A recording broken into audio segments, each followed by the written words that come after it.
for another Vlogmas day. It's your girl, caseworker, the realtor, Leah Massey. I have with me today Shay, Autumn, and Everett. And today, like I told you guys on Vlogmas Day 1, is that I was going to start to do videos, in a variety of videos. And one of those things was something that I was interested in. And that is love.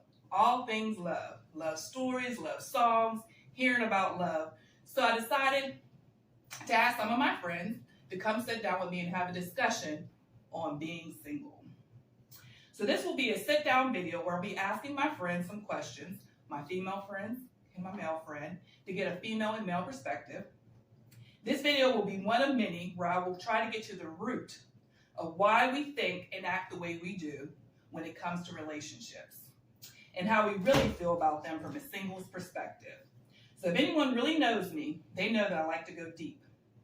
This video will not go into details, but will touch on some of the things that to think about so that we as singles can grow and hopefully find that special someone and we can both be healthy together. So without further ado, I'm going to start with Shay. Shay, can you tell the audience how old you are just so people know the ages? I'll be 41 on next Sunday. Okay. So Shay, could you tell me how were relationships taught and shown to you growing up? Well, my mom and dad was married until I was 2. They separated and then they maintained the co-parenting aspect. But my elders in my family, they were all married. So I spent a lot of time with them. So relationships were present even though my parents weren't. But I had the aspect of a family and relationship and all that as a child.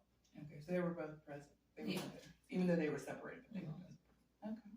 How about you, Autumn? I'm 44. My parents were married through my childhood. They separated when I was 18. When I was in college, they separated. But they actually remained married. My father just recently passed away, and they were married until he died. So growing up, I saw kind of a little bit of a conflict. Like my parents knew each other since they were kids. They grew up together. Their families knew each other. But at probably around age 10, they probably should have called it quits at that point. So there was a lot of conflict. They remained friends after they separated. But I remember my sister and I thinking like, why don't they just get a divorce? Let this go.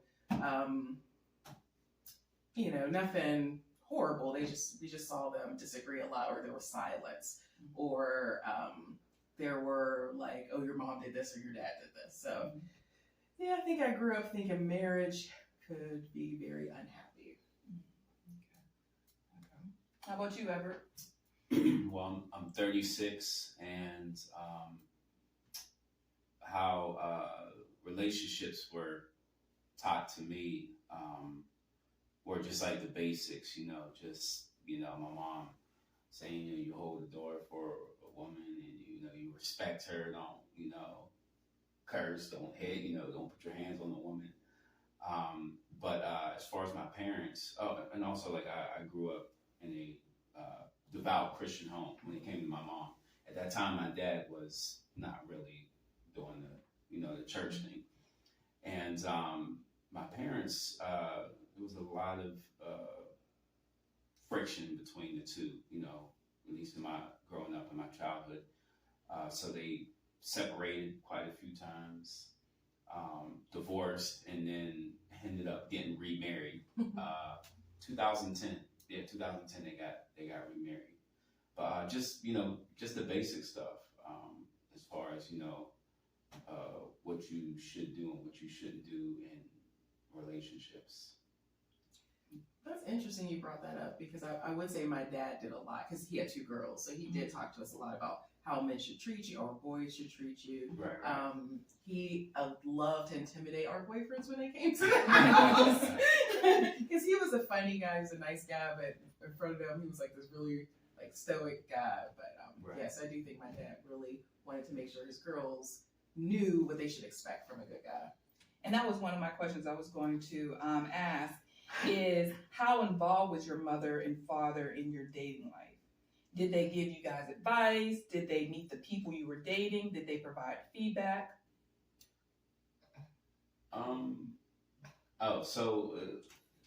My mom, she was the general. She was the one who ran our household for the most part. One, when it came to my two sisters and I, like, we were not allowed to talk to the opposite sex on the phone ever until we were like grown. You know what I mean? So if there was a girl calling the house for me, my mom was blocking it all day. Like, she's like, you know, you don't need to be talking to no girls on the phone until you are grown. So that was kind of like a really strict, you know, boundaries, but which I do, you know, to a certain degree, I do agree with having some boundaries, and especially like when you're in like high school and middle school, it's like, what do you need with a boyfriend and a girlfriend in high school? It just, I mean, you know, sometimes, but I was like, it was funny because like I was like one of the only ones out of my crew in high school. I was like, man, I don't know how to talk to a girl. Like I mean, my vibe isn't like, yo, what's up, man? That wasn't me. You know what I mean? So I was like, man, how do I? And my dad never like really sat me down and told me like, you know, how to even, you know, how to speak to a woman if you wanted to get her attention, or I never like really felt like I had that stamp of approval from him, you know. So I've always kind of struggled with that aspect, and like knowing who I am in the presence of a woman, you know, or one that I was interested in. But yeah, so it was kind of you know, it wasn't really no advice. And my mom always say that, you know, make sure she's a godly woman, you know, because I don't be bringing just anything over. But when it came to my dating life, I was kind of more reserved. You know, I didn't want to tell my mom about like what girl I was taking to dinner. I just felt like it was like you know, if I tell her, I tell her. If I don't, I don't. And you know, I normally would tell her though, like after the fact though. She's like, I want to know what's going on during, and I'm like, oh well, mom, you know, nothing's solidified, you know. So I mean, I just want to make sure that, you know, that I didn't want to say anything too early and then not end up being anything, you know. But yeah. Okay. So they might have wanted to know, but you held back on some of that. I'm sorry. So they may have wanted to know, but you held back on some of that. Sometimes I didn't even think my dad really cared. It was just like, man, what, you know, like, and a lot of until up till now, but like a lot of my relationship with my dad was kind of just like, you know, he was just there, but he wasn't like actually a father like when I needed him. You know, I mean, now where our relationship is just, you know, now getting repaired and everything. But yeah. Okay. You guys have anything that? It was, did your mom or your father, were they involved in your dating life? Did they give you advice? Did they give you feedback? Did they meet the people? So the advice my mom gave is you're not allowed to date until you're 16. Okay. Although I'm sure me and my sister had like school boyfriends, But my mom was probably more involved in the details of the relationship, like how it's treating you, what you're doing, what you shouldn't be doing, kind of that kind of stuff. Whereas my dad was just like, no boys get enough. You shouldn't be seeing boys at all. So we could talk to my mom about what was going on with us. Yeah, my mom was, you know, 16, candidate to 16. She gave me the guidance and how you're supposed to be treated by a male. She showed me what not to want in a man and how to be treated as a woman, but she taught me how to be a woman in a relationship. You know, my position in a relationship, my role as not just a woman, but as a mother and as a female. Now, my dad, my parents didn't sugarcoat nothing. They very direct. Very direct. My dad, his style of parenting was a little different. He ain't hide it. You know, it wasn't, no, you're not going to do it. Don't, no, because he already knew I was going to do it. He can't stop me from doing it. So this is what it is. This is how you do it. It was like a house, like he was teaching me the game. And I respect him for that because he showed me what men, you know, how men are. And he's like, look, take me for an example. You know, he's a good dude, but he wasn't, I mean, so I'm not the customer. I can never. So it was, you know, he was showing me, like, you know, this ain't what you want. You want to be treated like this, and this, and this is what men do. You know, we tell you this, but you see what I'm doing. So it's like, what you know, you're going to see it right there in your face. It's very direct. And teaches it to my kids too, and I hate it. But it's like, this is what it is. Like, you can't, men, But I like that point though, because I think personally, I think a lot of men or women might hold back. I know with my situation, I know with my mother may have held back on things because she felt that she didn't handle relationships well, so she didn't feel she was qualified to give advice. So I do like that your father still gave advice. But I said, well, you can still give advice about what not to do. Right. So I do like the fact that happens. All right. Okay. So how about have any of you been married? And if not, do you want to be married? And if you have and you're divorced, do you want to be remarried? I've never been married. I do want to get married, but I think because of what I said in the beginning, where I kind of saw marriage as not always a happy situation, and most of my family members that were married got divorced, or they felt like they lived very separate lives. So I think I might have a little bit of fear of that commitment, even though that is something I want. I think I get a little nervous in relationships when it feels like it's getting serious. Okay. What was the question? Have you been married before? And if so, do you want to get remarried, or do you want to be married at all? I would love to find love again. I would. I did 13 years, and that's going on 5 years separated, divorced. And it's hard. It's hard. Because you have to trust somebody, and you have to be open and vulnerable and do all that all over again. And to trust somebody with you all over again. And that's a lot of work. You know what I mean? Like, I would love to find love again. I want to find love again. But do I believe in it? And is it even out there? Like, I don't know. It's a lot. Never been married. And it's funny, like, whenever you're younger, you have these, like, almost marks of, like, how your life is going to look like. Like, you're like, oh, yeah, I'm going to be married at, I remember I used to say, I'm going to definitely be married by 30. You know what I mean? And I'm like, at 30, I'm like, well, you know what? Yeah, I'm going to be married at 35.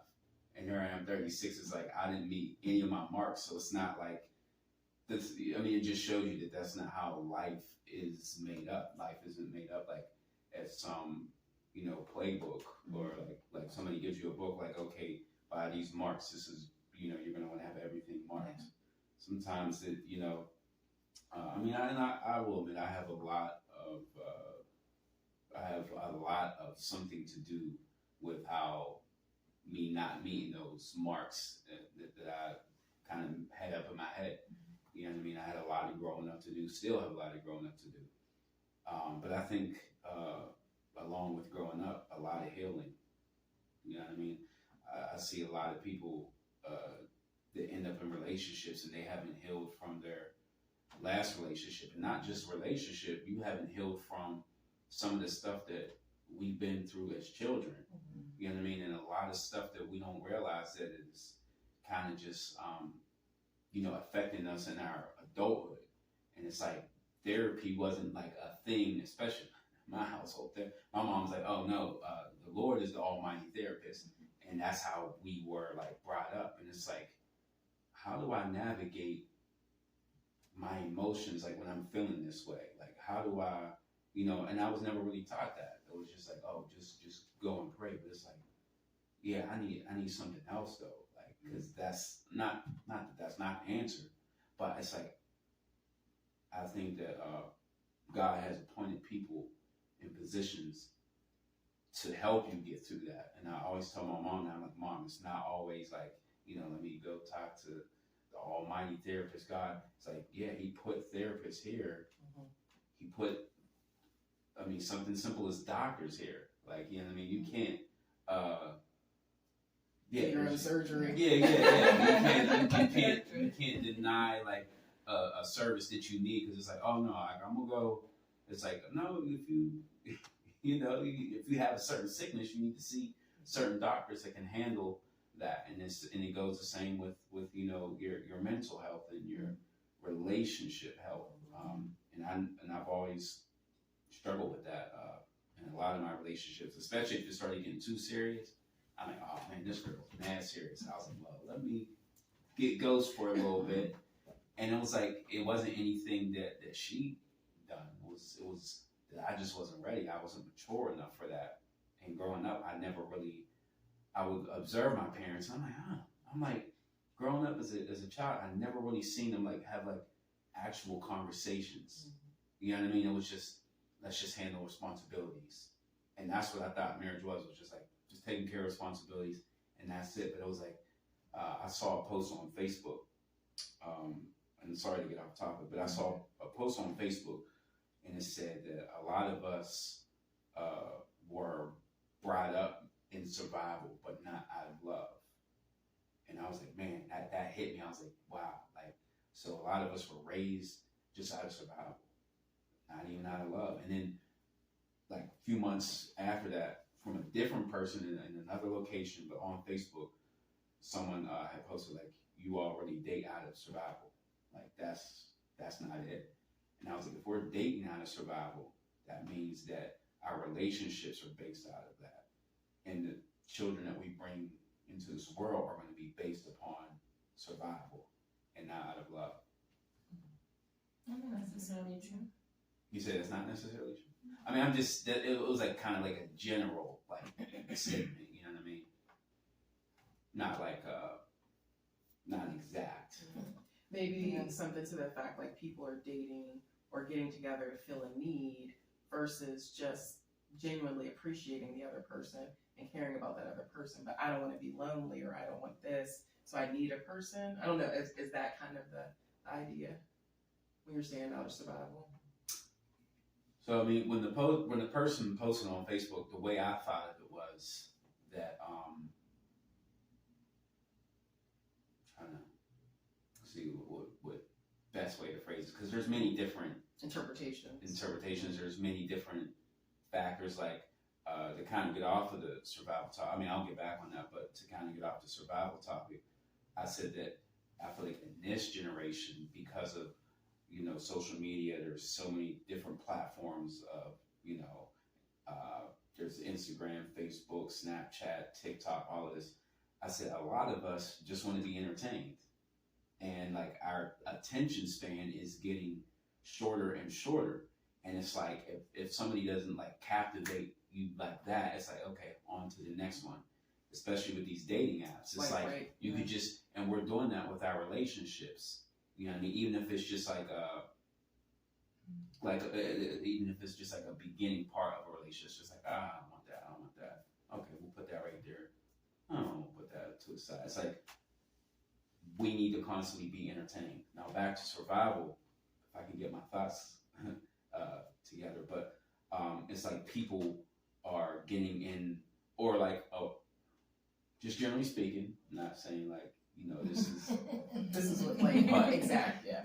I'll find like a lot of generally speaking, I'll find a handful of women know like, if this man doesn't make a certain amount of money, like if he doesn't make this, yeah, like he can, like but that's out of survival thinking.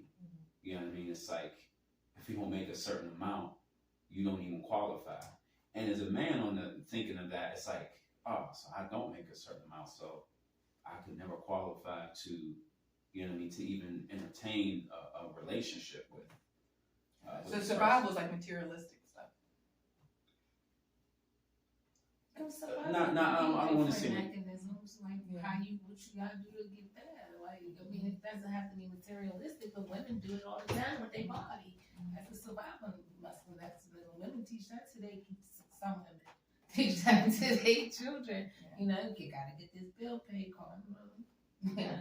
I would say, like, I've noticed there's one person on Facebook, and I always just stay friends with him on Facebook to see what sexist people think, because most of his posts are about you're not a good woman if you don't cook and clean, or like so many like gender stereotypes about, and that reminded me of that, like for men having a certain amount of money, for women being submissive and having a certain type of body. So we have all these categories like that you have to fit in for me to even consider you as a mate, and you're missing really good people who might not fit into those categories.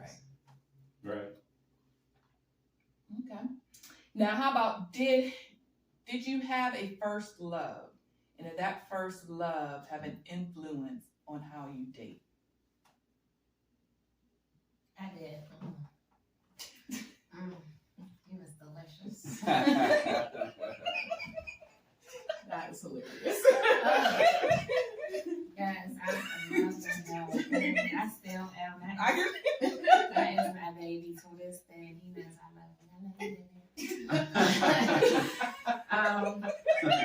It's a long story, but yeah, but he did. He definitely did. He had I never dated cancer again.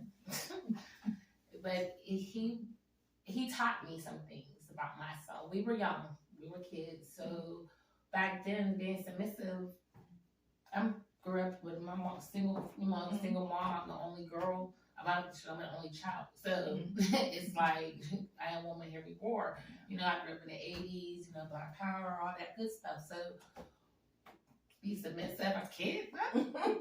And I didn't know that. So that put a strain on our relationship because he wanted to control things about me that I wasn't willing. I'm just now getting my own independence and being able to control myself. So for you to try to take over on things, which was cool about little things, but like my hair, I was really picky. My hair is really, I'm really funny about my hair. He's a main one of the main reasons I stayed bald head because he loved my short haircut.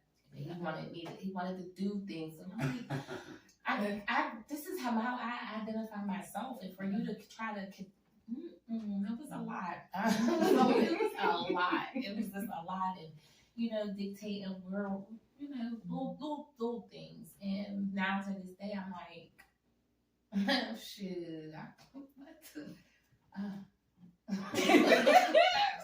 yes, and you know, you learn things about people and which you won't tolerate in relationships from, you know, past relationships. Are you searching for that? Do you find yourself searching for that same feeling or that same type of person throughout your relationship? Not the same person, because there's qualities about him that I love, and there are some qualities about him that is the reason why we're not together to this day. And so those things I don't want. I want him to be present, and he's not. So, but the other ones, the way he made me feel, the whole love feeling, like that man adored me. He loved everything about me. It wasn't nothing that it was me, you know. And yeah, I want that feeling again.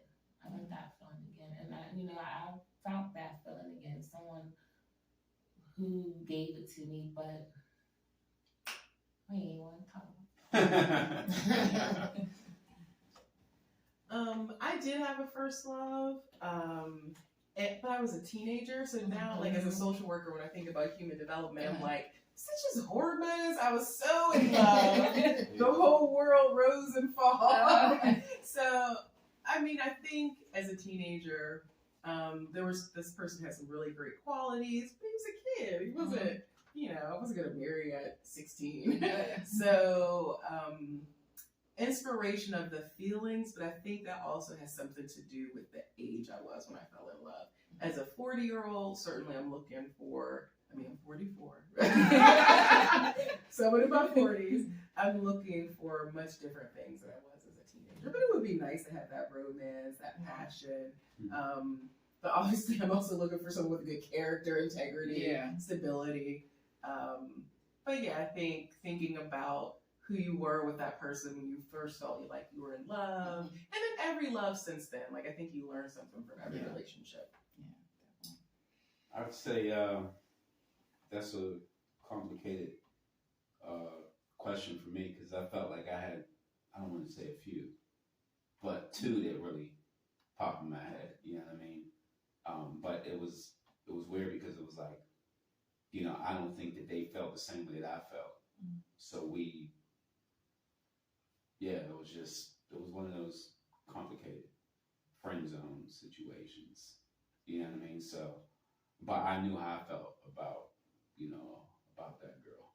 And I think it has affected me the way the way you perceive things, and the way it affects you will affect the way you treat other relationships going, not all the time, but in a lot of cases, at least for me. You know what I mean? So I would handle certain situations a little differently, because it's like, oh no, I'm trying to guard me, and it's like that protection. Yeah, and it's like, you could have missed out on, but it's like, because you had that first, kind of what you thought was your first love, and it was like, it literally felt like someone took your heart out and stomped on it and just threw it in a river or something. And it's like, when you feel that, it's like, cool. It's like, so now I'm on guard on everything. And not just in romantic relationships, but with a lot of your relationships, at least for me. I will say, and I could be wrong, this could be a very sexist comment, but I know I've had a conversation with a lot of women, and it feels like women, we get our hearts broken over and over, but that first heartbreak for a man, they're like, nope, never again. Protect at all costs. That's, like I said, that's just a conversation I've had. Somebody could hurt you. Like, somebody hurt you for a lot of them to act the way they do, and they put a wall up, and it's hard to get down the wall on a man. It's a lot harder to get down the walls on a man than it is for a woman. Right. Well, I mean, that also comes from just growing up. Whenever you for instance, something as simple as being a child and you're outside playing and you fall and you might have scraped your knee up. It's like, get up. You're not hurt. Stop all that crying. That comes from past trauma.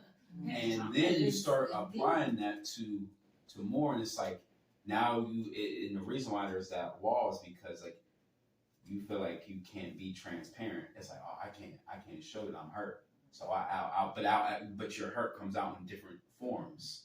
You know what I mean? Versus women, you not saying you're more emotional, but you express your emotions. You have more freedom to express our emotions. Yeah, you have more freedom without being like a woman. judged. But it's like, it's going to come out somehow, some way. You know what I mean? If you plug up one side, it's going to come out on the other. You know what I mean? So it's like, I started coming out in ways that I didn't prefer. I know one way that it comes out, it's like, I'll just go in complete silent mode. I'll just shut down. It's like, you won't ever hear from me. And it's like, well, what happened? It's like, I'm not used to expressing those emotions, because when I do, the history of it is that it didn't turn out how I expected it to, or I was it was like, I was looked at a certain way, so I was like, you know what, that's cool. I was like, well, and like I said, I'll be on guard. It's like, I'm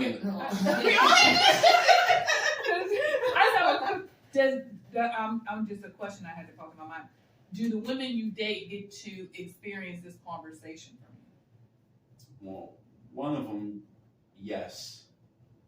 The other one was kind of, but not in person. You know what I mean? I think it was through a text or something, I was tripping. I was on some real silly stuff back then. But what you're giving tonight, do you usually give that freely to who you're dating? This openness and No, not really. You know what I mean? Because it's like I don't really trust. Like, you know what I mean? But now is that fair to the person that you're dating, because now somebody else messed it up for them to be able to get that vulnerability out of it. Now you jeopardizing your own relationship with this person because you refuse to open up. That ain't fair. It's not fair. But I mean, I'm saying there's like, But it's real. you know, and it's almost like the cycle that, you know, it just keeps going, and it's like, and I mean, but the thing is I identify that there's some people who won't even identify or acknowledge it. Right. You know what I mean? But I not and a lot of my like friendships and relationships, it's like I'll tell them, I was like, I don't have any problem like identifying what I have, what I need to work on, what has, you know, really broke me. But once you identify it, it's like now the steps are, okay, so what are you going to do to fix it? And then that's when I'm like, I don't know. You know what I mean? And it's interesting. I gave a presentation on toxic masculinity, and that's one of the things that a lot of it was coming from Black men, and they were talking about how from a very young age, boys are taught don't cry, be a man, and so they get in these two ways that they can show their emotion, either silence, shut down, or anger and violence, as opposed to being validated in the fact that you can share your emotions and you're still a man. So I think we, as a society, we're teaching boys that you can't be emotional because you're really just being a woman at that point. When it's a human nature, like everyone has emotions, we're just teaching boys to stuff them down as opposed to express them. Right. And then growing up, like being like always like the shortest person, like whoever I was hanging out with, it was like, yeah, I actually had to kind of like almost be, not like Napoleon complex or anything, but it's like, oh, I definitely can't be like showing my weakness because, you know, I was like, I gotta, you know, toughen up, you know. But yeah. And I will say that's, so kind of what you were saying, like, that's how therapy has been helpful for me, is learning some of those defenses and how do I get rid of them, so that I can have more open and vulnerable relationships. Now, what'd you come up with? I mean, I'm still in therapy. I'm not fixed yet. I'm still working on it. What about being single are you tired of?